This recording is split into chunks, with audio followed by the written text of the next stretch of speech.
Welcome. Don't adjust your dial.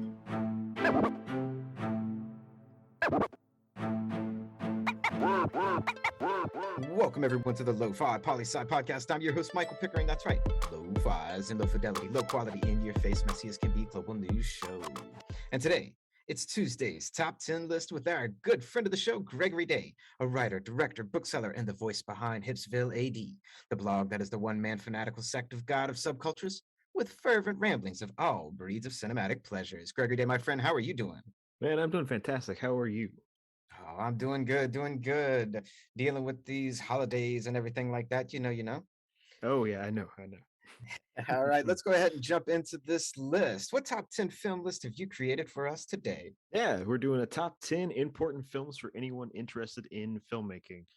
So this is going to be for anyone that's either an aspiring filmmaker, burgeoning cinephile, or if you're just looking to understand cinematic language a little bit more, this list is going to be for you.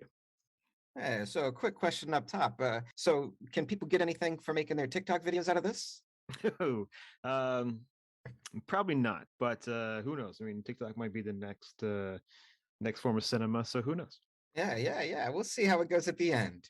All right, 10 important films for anyone interested in filmmaking. Let's hit it then and diving right into it. Coming in at number 10. Yeah, so let's start with something really exciting, and we're going to start with action cinema. So say you want to understand action movies, and there's maybe no better place to start than with Hard Boiled from 1992, directed by the legendary Hong Kong filmmaker John Woo. It's got everything you need to know about how films or how action should be portrayed on screen, how things are clearly laid out, geography is presented on the screen so audiences kind of knows where the actors are and where the action is going. All that stuff, which gets a little muddled in modern action films where you can't quite tell what's going on or where things are going or like what's the geography of the area that the scene is set in. And so this is a story of one cop who's trying to infiltrate this band of criminals while there's another cop who is undercover, and it's sort of these converging stories of these two cops kind of colliding in this epic action movie with just insane action. But one of the calling cards of the film is there's slow motion mixed in with the fast action of the film, and it really gives audiences a chance to view the movie and see the action kind of dissected in the slow motion scenes. But it's not slow motion like you would imagine, like The Matrix or something like that. It just allows you to kind of soak in the motion of cinema through action. But yeah, I was watching this trailer and there was drugs and guns and fancy dress criminals, and then I see Chow Yun Fat's on the screen, and then I'm like, wait, I've seen this movie before, and it really is action packed, just like the Mm-hmm. trailer makes it look. And when I think of early 1990s action films, when I think of a lot of American action films, to be honest, like they were cheesy as hell. Like Hard Boiled to me, from my memory, it was really more of like a serious action drama. So like I remember the 90s as a drama filled thing, with a lot of Martin Scorsese movies, like different Wise Guys films and Casino and things like that. But there wasn't too much action in it. Or I Mm-hmm. remember action like that was just really cheesy, like some of the later Rambos or some of the later Terminators, or just Mm-hmm. anything with Arnold or Sylvester Stallone in it.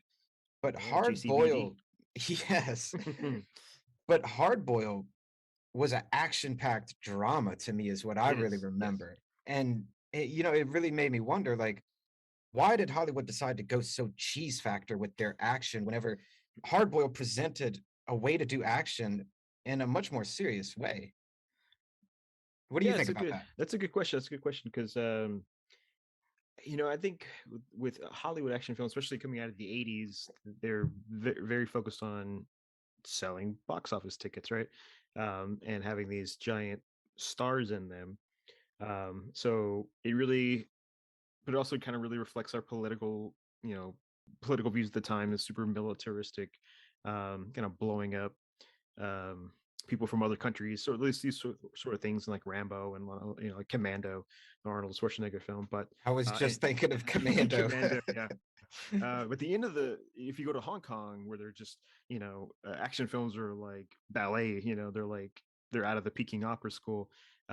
They take it much more seriously, even though Hard Boiled is a serious film.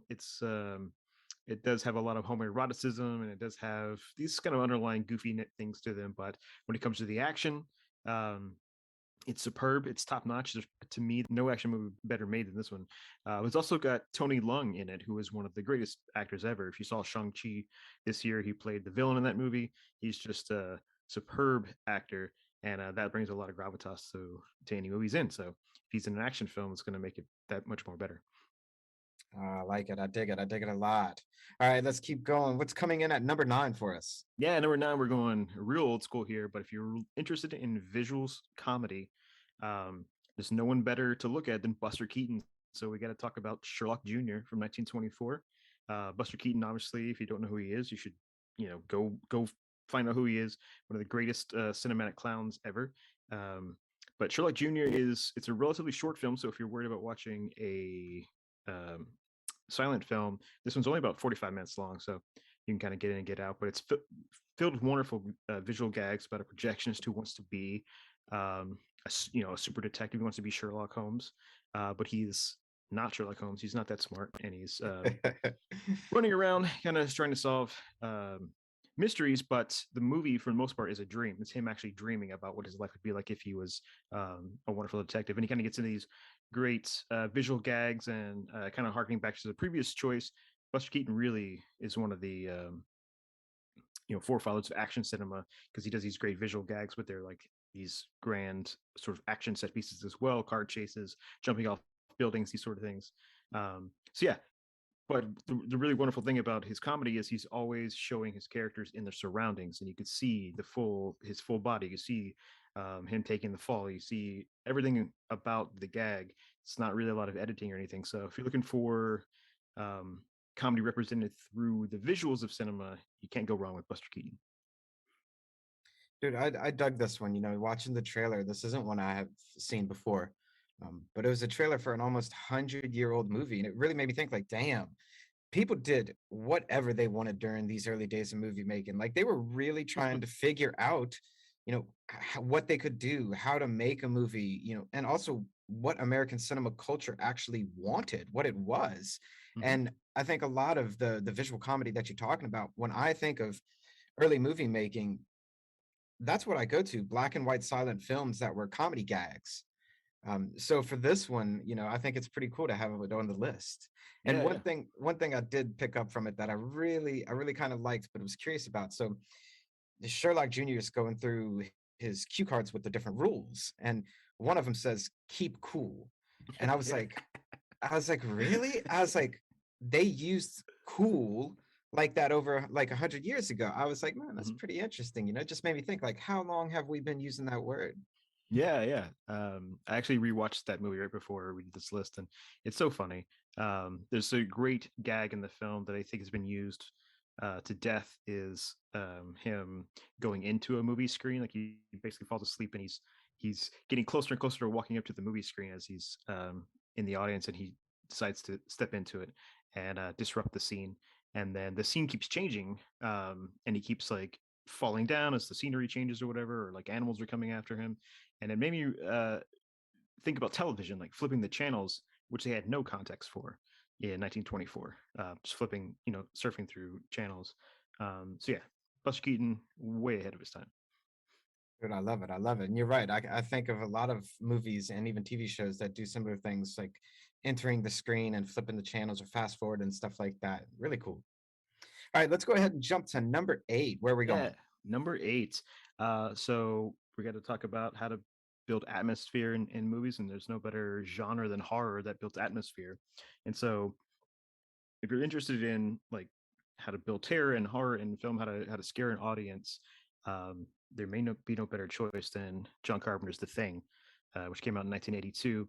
The reason I picked this one to represent kind of the whole genre is because it's a fantastic monster movie. It's got a monster in it that is seen all over the movie in great visual effects, but it's also a great paranoia, um, a great paranoid tale of these guys who are all trying to figure out which one of them is the thing. It's set in Antarctica, and they're inside this research facility. If you've never seen it, and they're infected by this alien who can mimic anything that it wants, and so they're trying to figure out which one of them it is. So at times it's got this great atmosphere of being secluded and not knowing who's who in the cast, and it's very reminiscent of today, kind of this paranoia of getting sick, but also it's a phenomenal monster movie once you meet the monster. So it's got everything you really need to understand. Like you could dissect it and take parts from it if you're looking to want to do something that's a little more subtle, that it doesn't have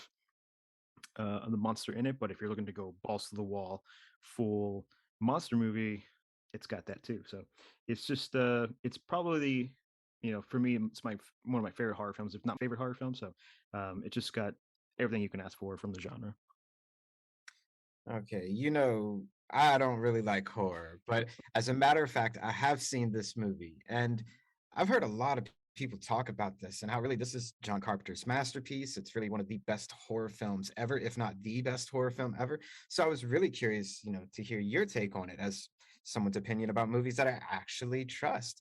And I think you're right. I think I agree with you that the way that they keep the monster mysterious, as in like it could be anyone. I think that is a great technique to add suspense and horror to a film, and it shows that you don't need blood and guts and gore to make a good horror film. I think that's a pretty important thing, especially considering in the 90s and early 2000s we started to get all the torture porn, all the Texas Chainsaw Massacres, all the Saws, and everything like that. Like that took horror in a completely different direction, right? Yeah, yeah. I will say what's really great about John Carpenter's filmmaking, bag of tools, is that he really knows how to shoot movies. He really knows how to pace movies, and he scores his own films. So he really understands how score and sound effects really work really well, to scare audiences or boot or to build tension. And so a lot of The Thing and many of his other films have slow pacing at before they really get to the moments when things start to amp up. So The Thing is filled with these long sort of like shots of corridors and people talking, and there's just this building of this atmosphere up until we get to the point where you know the thing is revealed, and then it's just like foot on the gas. Here's the monster. And so watching most of his films, you can get that those treats from him of how to construct horror films. I dig it. I dig it. I do. All right. Next up, coming in at number 7. Number 7 is something I really wanted to talk about. It's called character subjectivity. And so lots of films are character dramas or character studies. And so how do you go about, constructing a whole film that is going to be from your character's point of view? So that character that your film needs to represent how the character sees the world. And I can't think of a better film that does this than Taxi Driver from 1976. Might be an obvious choice for this, but damn, is it like the perfect movie for this thing. Um, if you're unfamiliar with it, it's the Martin Scorsese film starring Robert De Niro as a lonely taxi driver in New York City. He's a Vietnam vet, clearly dealing with PTSD from it. Um, a lot of his character informs, incels and sort of these mass shooter kind of uh, loners we have, in our society today.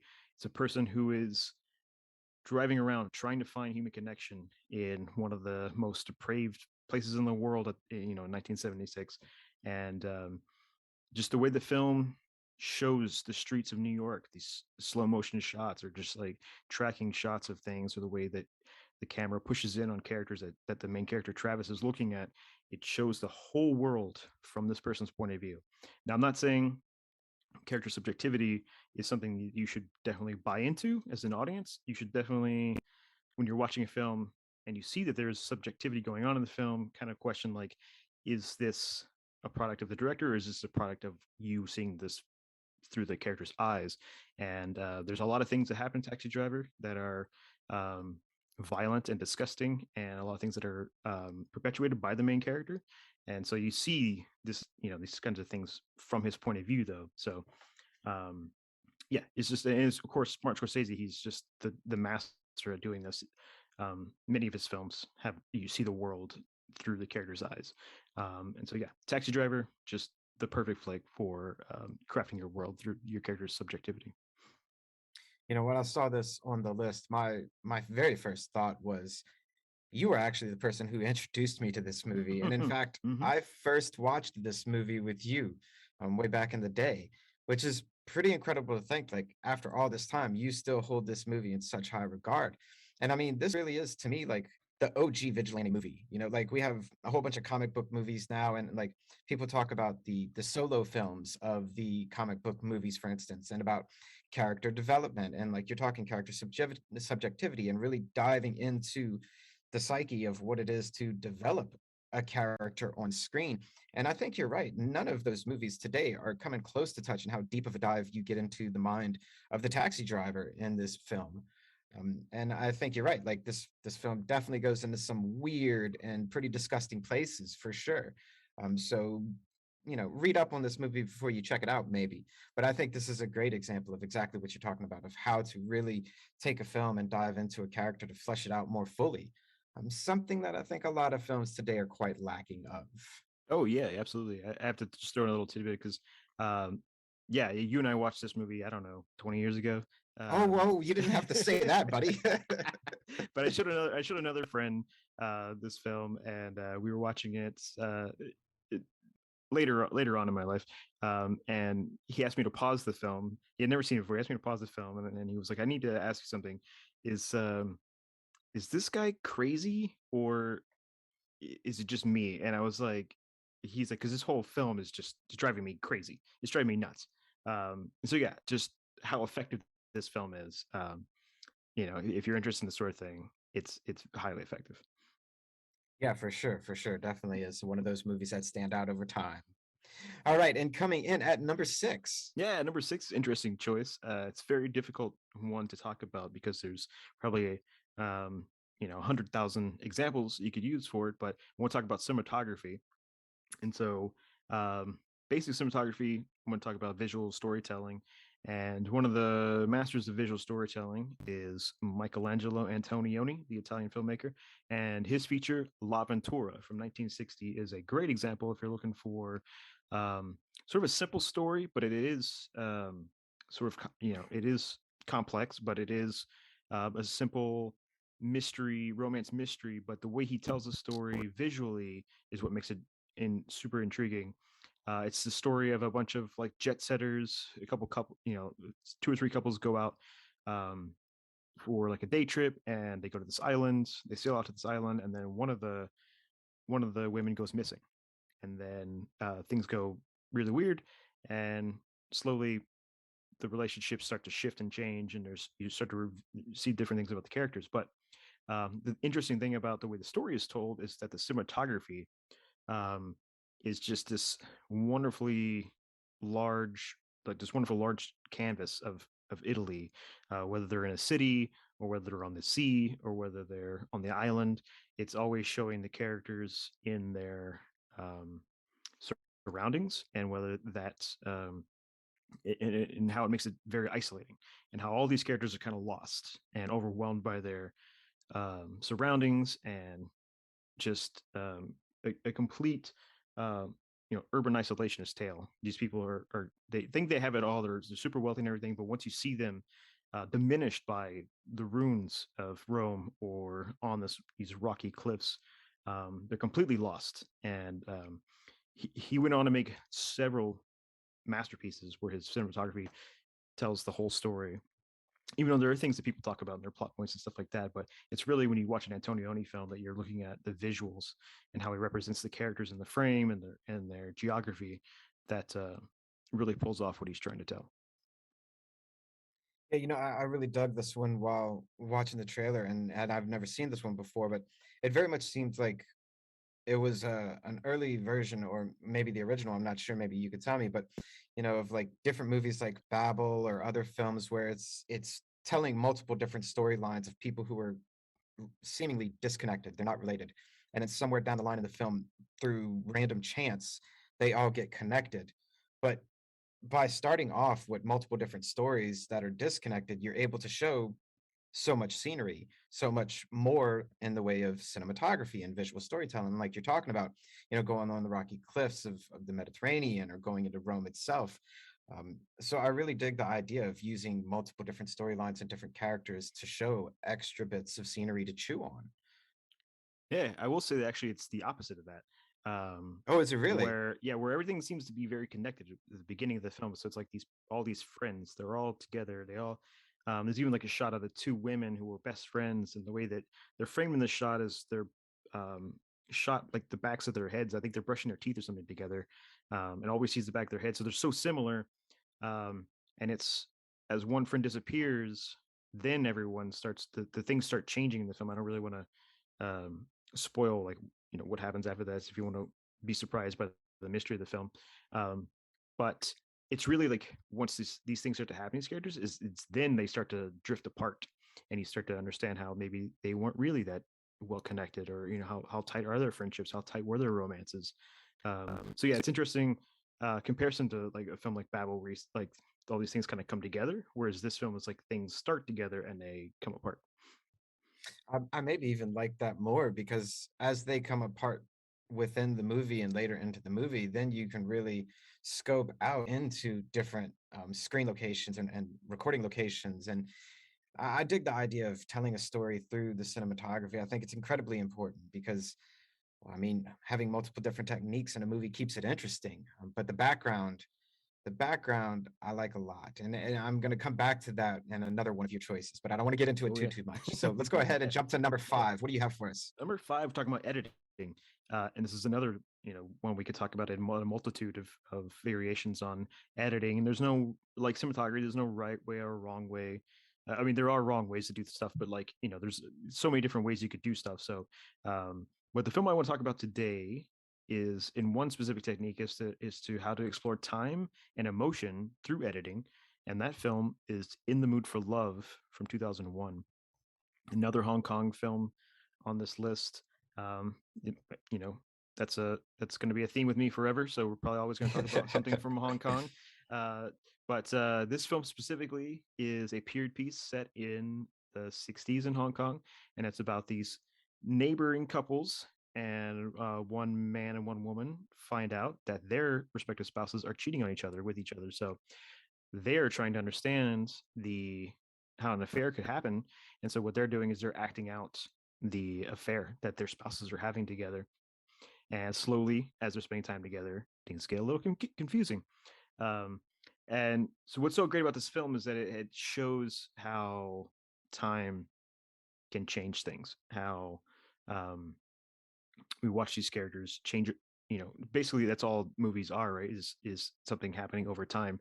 But in an editing sense, we're seeing scenes play out over time. So there are some like scenes of quick editing to show specific types of emotion or fast movement. But basically, what I'm talking about here is showing emotion through time. And so, um, basically, to get to the heart of it, there's just letting your actors go through emotions on screen. Don't edit it, just show it.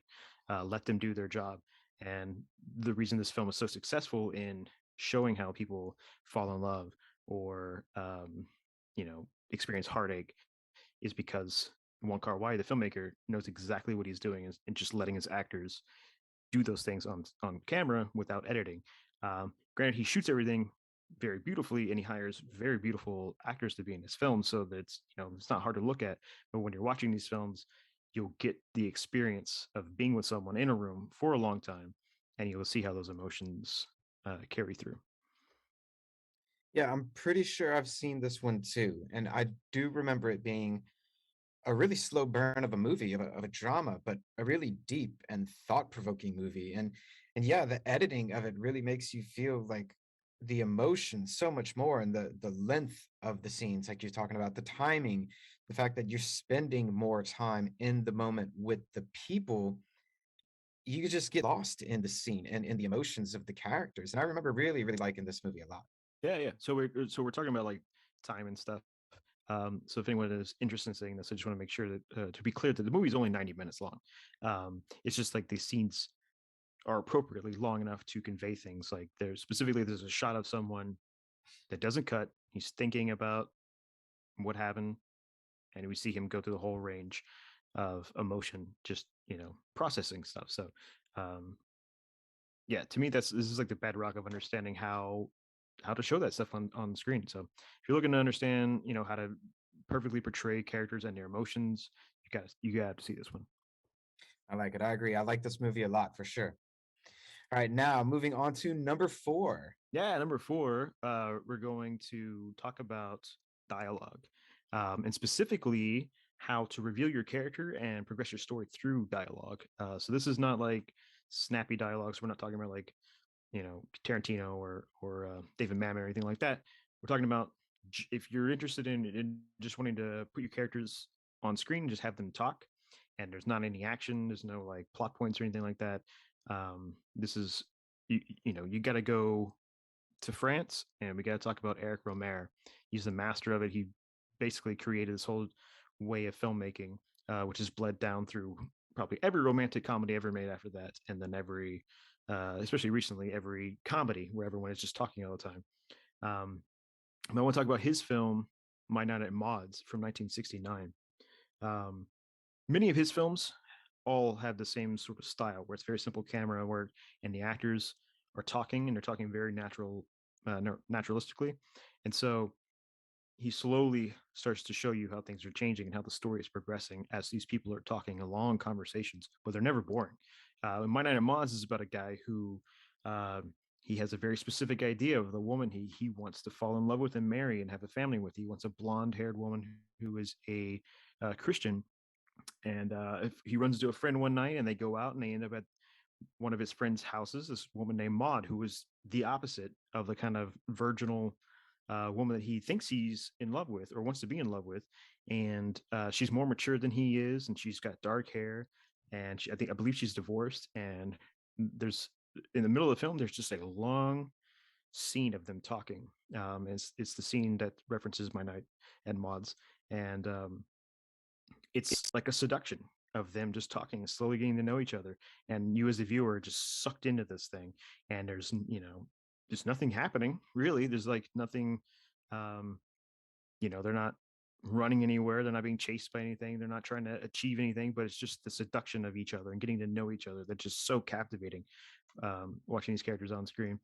um yeah, so like dialogue rich films, Eric Romer is the guy. You got to go check out his films. Obviously, they're in French, but like if you're not a French speaker, they're still intriguing, even though they're in a foreign language. But My Night of Mods, I would highly recommend checking it out.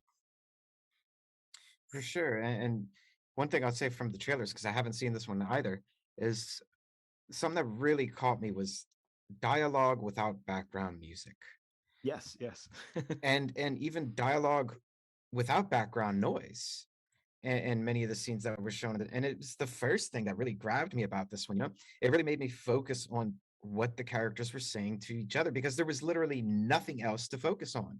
But Hmm. this is also like where I want to draw back in from the cinematography piece that you were talking about. Like the dialogue, I felt because there was no background noise, there was no music.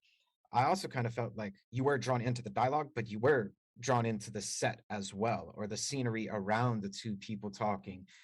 Just maybe not as much as you would be otherwise with like a score or some other piece of a soundtrack behind it. But yeah, I really liked how I was drawn into the characters because it was just the dialogue was all that there was. Yeah, yeah. I will also say like Romer is not very flashy. I don't believe he even moves his camera ever, or doesn't even do like these exquisite framed shots of his people. But his films definitely do have great set design. They do have these wonderfully lived in places, whether it's a cafe or someone's house or apartment, or even like they choose a lot of his films are very famous for being set on vacation destinations like the beach and other um, European destinations. So some of them are very great to look at. But yeah, it's all about those characters in the frame. Yeah, for sure, for sure. All right, coming in at number three. All right, yeah. So let's talk about plot. So if you want to do a plot-driven film and you want to watch a movie that's going to be like a scene that ticks by. Each scene you got to get towards something. There is no better film that's ever done it better than Chinatown from 1974. Um, it's a homage to the film noir films of the 40s, but it's really a product of the 70s, where it's about a PI who is kind of gets wrapped up in this case where he's trying to find. Um, he kind of gets drawn into this affair case that he's working on, which then leads him into this massive corruption case.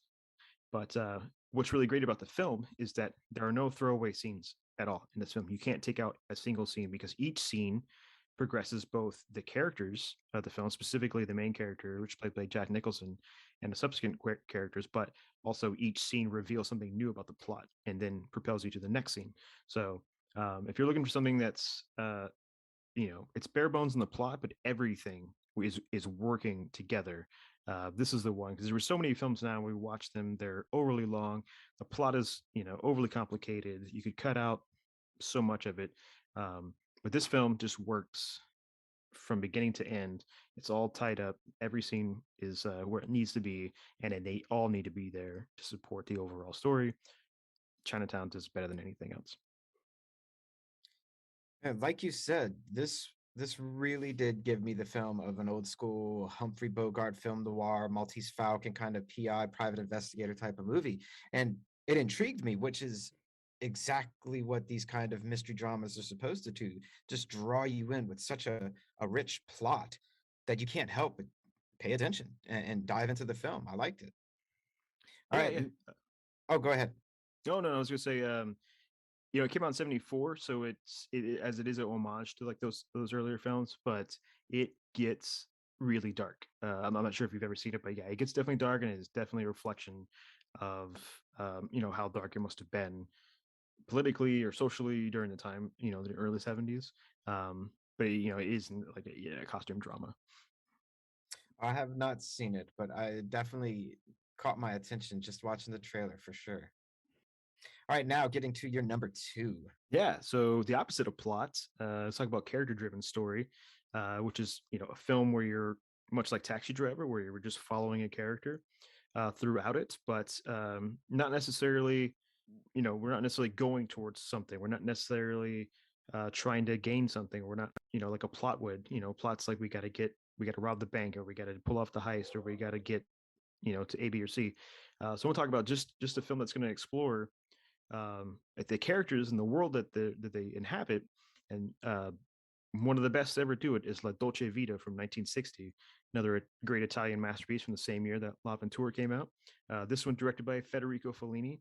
And this is about a tabloid journalist who's just bopping around Rome, and he's trying to cover different things, and it's episodic. So there's all these different stories where he's meeting different people and different types of um, people in the city, and slowly we get different things, we understand different things about him, like whether he is really a nice and successful guy, or whether he's a real shithead, or sleazy kind of opportunist. But the film itself is kind of about the city at large and all the different things it encompasses. But by the end of the film, you're going to learn a lot about this character and the people that inhabit it. But it's really just kind of watching day by day things going on with these characters. Well, I think to your point that this is about character driven story, and I think a good representation of how effective this film was at doing it is just the name itself, La Dolce Vita. That's an incredibly famous name, but I've never even seen a trailer for it. And of all the things, even in pop culture today, La Dolce Vita it's a brand, Mhm. and there's been a lot of spin-offs as far as this name goes. And it makes me wonder how much of people just like me and pop culture we associate different things and brands with La Dolce Vita, but we've never even seen the source material from it. But I still think it's an homage to the fact that this must have been a masterpiece in one way or another if it sprung off so much from it 61 years later.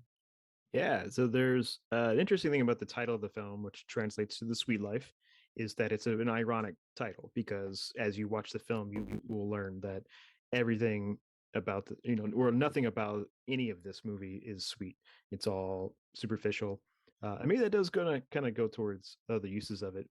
Um, yeah, this movie also spawned the term paparazzi. There's a one of the photo guys or one of the photographers who kind of follows their main character Marcello around, who gets all the photos of the people that are trying to write about in these rags, is named Paparazzo. So that term also comes from this film. Wow, Uh, that's pretty awesome. yeah, yeah, yeah. This is one of the like really famous movies. So if you're interested in like learning just from a from a historical point of view, this is one of the films that really like matured cinema because it came out in 1960. Sex and just talking about adult themes. I won't go too far into them, but like some serious like adult themes of like depression and extramarital affairs and all these sort of things are done so perfectly in this film. Yeah, rather than the characters, I would recommend just watching it just to get a sense of like cinematic history. Yeah, I am curious, with checking it out just to compare and see. And I like how you said like the title, does it really fit how we conceive upon it today versus what's represented in the film? I like it. I like it. All right, and now your number one important film for anyone interested in filmmaking. Take it away. Yeah, so this one is going to be an all-encompassing one. It's I'm going to call it the epic, but it is not necessarily an epic, but it is a film that pretty much encompasses every single one of the previous things on the list. And so this film I want to talk about, it's very near and dear to me. It's like probably my favorite movie ever made. It's Seven Samurai from 1954. It is 3.5 hours long, but if you've never seen it, I would recommend you watch it and don't be daunted by the running time, because it is a great character study of these poor rice farmers who every year get raided by these bandits. It's set in feudal Japan, and they have nothing to offer anyone to pay to protect them. And so they eventually find these seven different samurai who will do it out of the kindness of their heart and food in their stomach.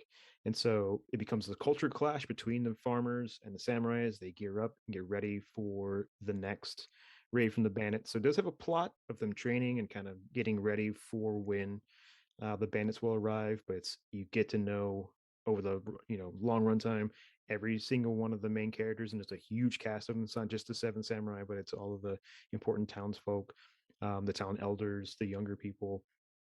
So they develop over time. It's got wonderfully um, naturalistic dialogue. It's funny how the characters interact with each other.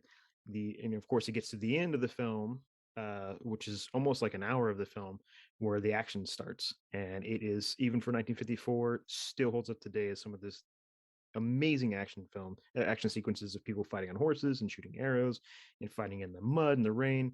And it's beautifully shot, so it encompasses every single thing that we just previously talked about in one movie. And it's highly influential. It's been remade as the Magnificent Seven, and you can trickle all the way down to the war films of like Inglourious Bastards, down to like Suicide Squad today, as well as like the George Lucas films. Star Wars is a huge influence on those. So this one, like the Dolce Vita, is just one of those seminal movies that if you want to understand filmmaking, you've got to see it. Now, this one I have seen all 3.5 hours of it. And we've even talked about it before in passing, and we've talked about the director, Akira Kurosawa.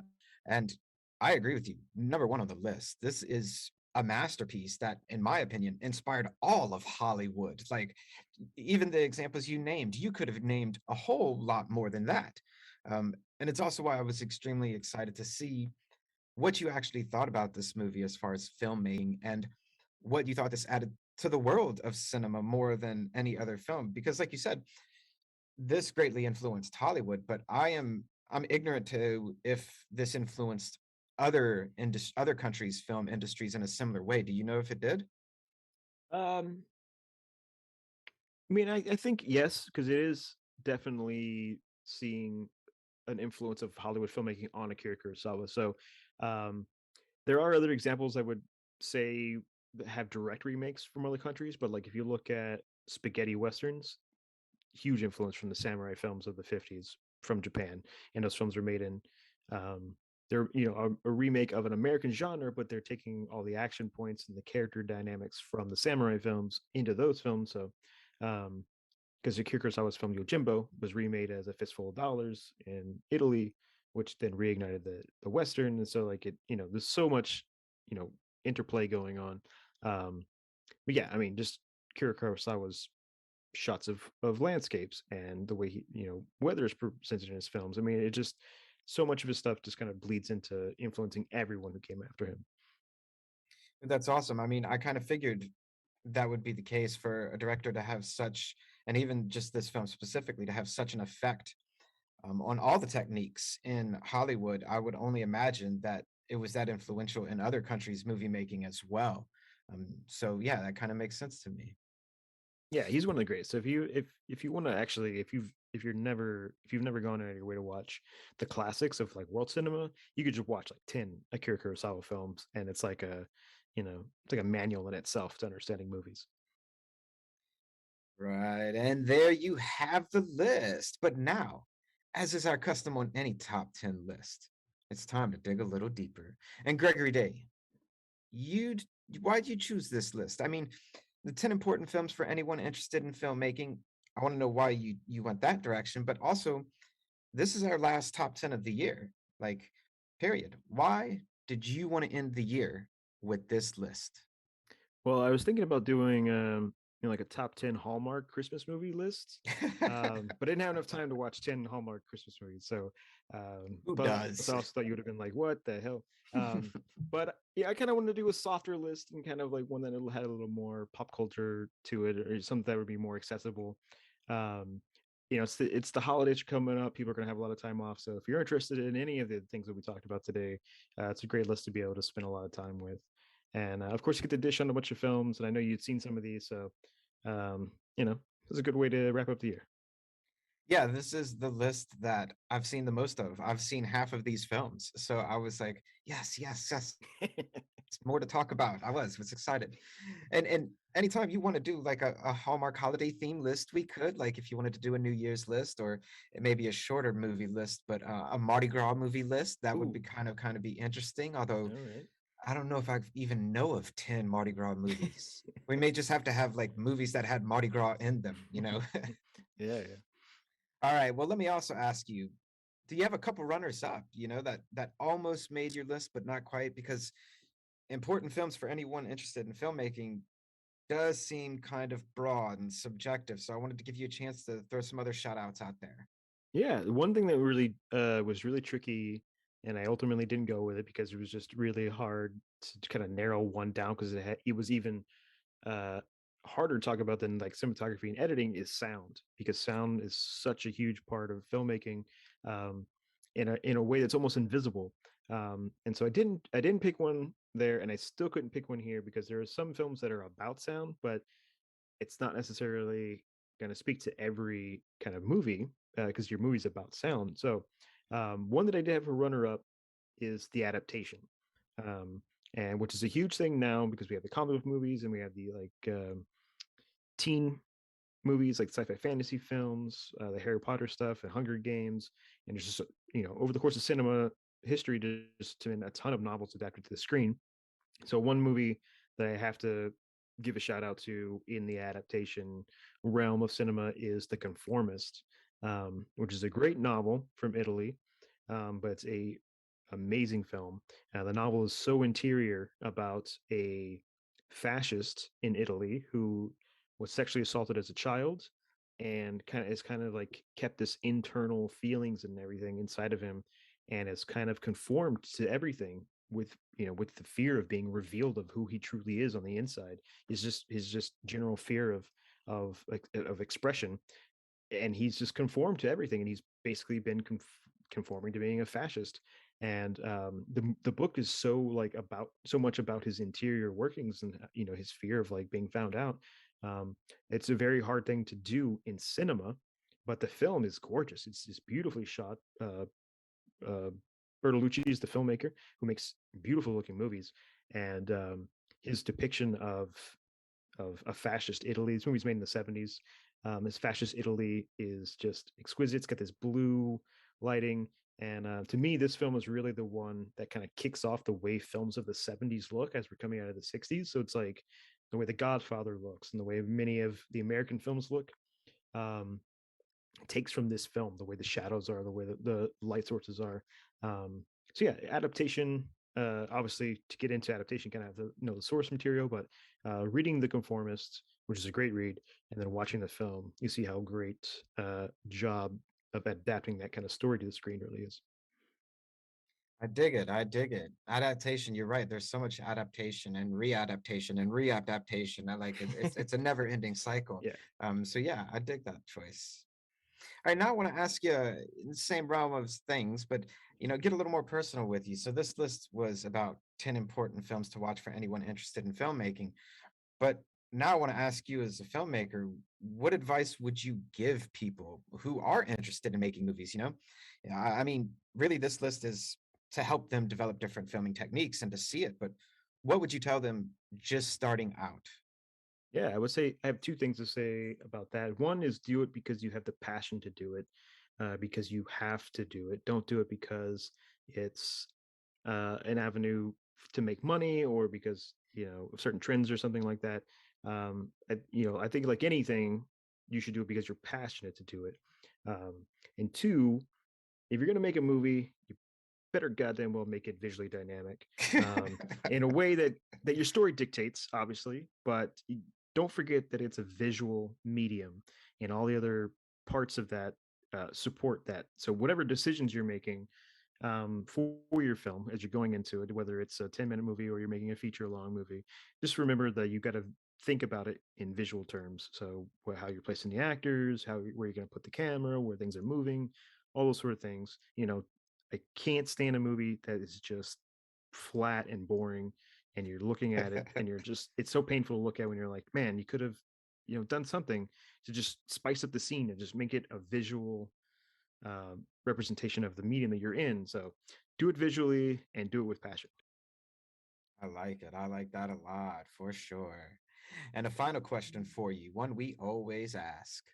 Why is this list important? And why should anyone care about filmmaking techniques that were developed 60 years ago or 100 years ago, like your pick from 1924?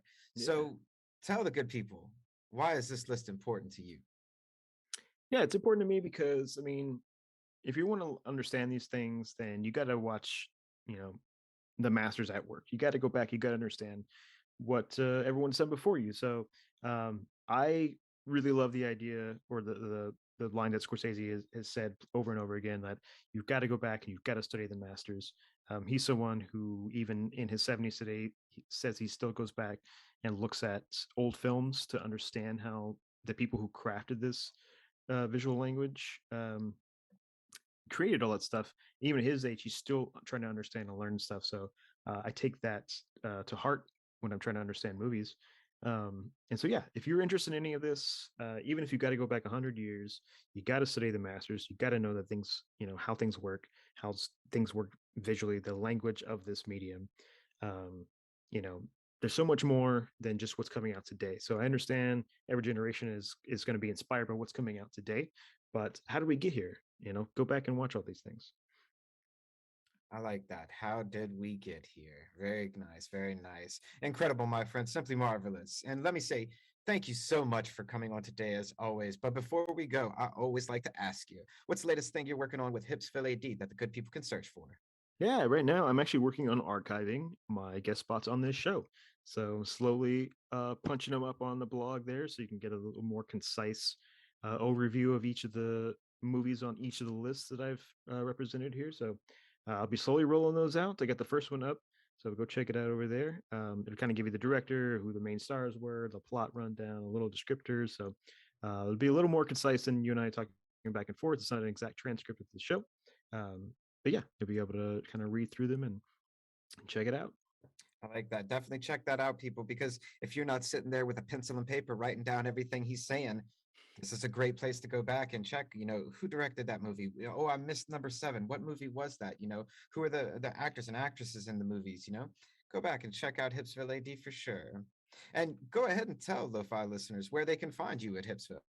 Yeah, if you want to read the blog, which I highly recommend you do. Go to badday.substack.com, and you can find me at Hipsville AD on Instagram. Excellent. Thank you so much again, Gregory Day. We always look forward to having you on. Yeah, thanks for having me, man. It's a pleasure. Yes. And that's this Tuesday's Top 10 list. And do you have your own Top 10 list ideas? Send them on in. Do you have questions for our friend Gregory Day over at Hipsville AD? Connect with him. Always remember that Lofi Poli Sci is more than just me. It's the we that we be. Peace and well-being to all my human beings out there. Much love and always the best. Pick